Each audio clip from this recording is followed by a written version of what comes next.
तो चलिए स्टार्ट करते हैं हम लोग आज का क्वेश्चन। और बहुत इंपॉर्टेंट क्वेश्चन लिए हैं आज भी।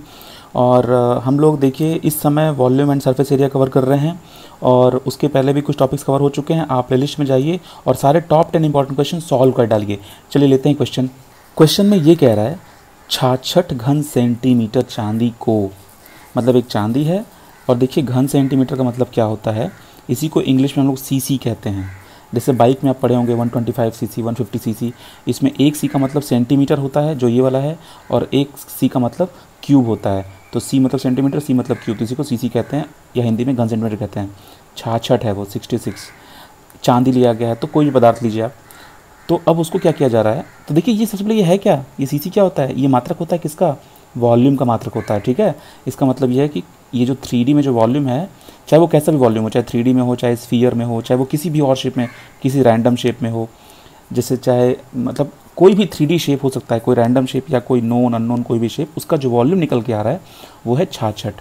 तो अब क्या कहा जा रहा है कि इस जो भी वॉल्यूम है उस वॉल्यूम को एक तार में बदला जा रहा है। तो देखिए जब भी आप तार बनाते हैं तो आप तार को जूम करेंगे तो तार ऐसा दिखेगा। ठीक है, मतलब एक सिलेंडर के शेप में तार बनता है। तो उसमें बस दो ही चीज़ें ध्यान रखने वाली होती हैं, तार की लंबाई कितनी है और तार का व्यास कितना है। व्यास बोलिए या फिर व्यास का आधा रेडियस कितना है।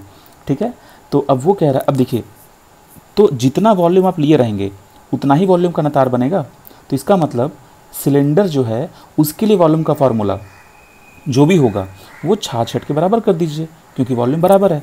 तो सिलेंडर के लिए पाई आर स्क्वायर एच ये होता है वॉल्यूम का फार्मूला, और इसी को आप इस रूप में भी लिख सकते हैं, पाई डी स्क्वायर बाई 4h।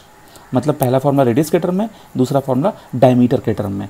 ठीक है, अब देखिए इसी को किसके साथ इक्वेट करना है, इसको इक्वेट करना है 66 घन सेंटीमीटर के साथ, इसको बना देना है। अब देखिए यहाँ पे सेंटीमीटर क्यूब है। ठीक है, इस सेंटीमीटर क्यूब को आप मिलीमीटर में कन्वर्ट कर सकते हैं। तो मिली सेंटी अगर आप फार्मूला पढ़ेंगे तो ये बनेगा 66 गुणे 10 के घाते 3 मिलीमीटर क्यूब। अब मिलीमीटर में क्यों करवा रहे थे, क्योंकि देखिए इसमें एक यूनिट मिलीमीटर में दिया हुआ है, एक यूनिट सेंटीमीटर में दिया हुआ है, तो इसीलिए हम सोचे चलो दोनों को मिलीमीटर बना देते हैं। तो ये हमारा बन गया मिलीमीटर क्यूब।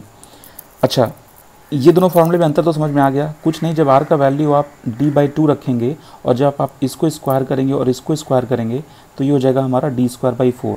तो बस वही r² की जगह d²/4 आ जाता है। चलिए सारा मान रखते हैं और आंसर निकालते हैं। पाई का मान पाई रहने दीजिए फिलहाल, d² का मान आप रख दीजिए, d का मान कितना है 1 mm, तो d का स्क्वायर हो जाएगा 1 का स्क्वायर 1/4 गुणे h का मान निकालना है। h को हम क्या कह रहे हैं, तार की लंबाई कह रहे हैं, तार की लंबाई को पूछ रहा है, तो इस दूरी को हम h कह रहे हैं, या l कहिए कोई दिक्कत नहीं है, लेकिन जो कन्वेंशन फार्मूला होता है वो h के फॉर्म में होता है, तो h कह रहे हैं बराबर ये 66 गुणे 10 के घाते 3। ध्यान रखिएगा जो आपकी लंबाई निकल के आएगी वो मिलीमीटर में निकल के आएगी। क्यों, क्योंकि ये भी मिलीमीटर में रख रहे हैं और यहाँ पर रेडियस भी मिलीमीटर में रखा गया था। तो अब देखिए इस 4 को उठा के यहाँ गुणा कर देना है, तो और इस पाई को नीचे भेज देना है, क्रॉस मल्टीप्लिकेशन जिसको कहते हैं। ठीक है, तो h बराबर आ जाएगा 4 गुणे 66 गुणे 10 के घाते 3 बटे पाई। अब देखिए इस पाई का मान आप क्या रख सकते हैं, 22/7, सॉरी 22/7, तो ये 7 ऊपर चला जाएगा यहाँ पे। ठीक है, तो गुणे 7 हो जाएगा। अब इस 22 से इस 66 को काटिए 3 बार में, तो कट गया। तो ऊपर में क्या क्या आ गया, 4 गुणे 3 गुणे 7, ये वाला 7, और गुणे 10 के घाते 3। अब आप इसको मल्टीप्लाई कर देंगे आराम से, तो इसका मान कितना आ जाएगा, जो भी आएगा वो मिलीमीटर में आएगा, इतना लंबा तार बनेगा। ठीक है, चलिए लेते हैं अगला क्वेश्चन।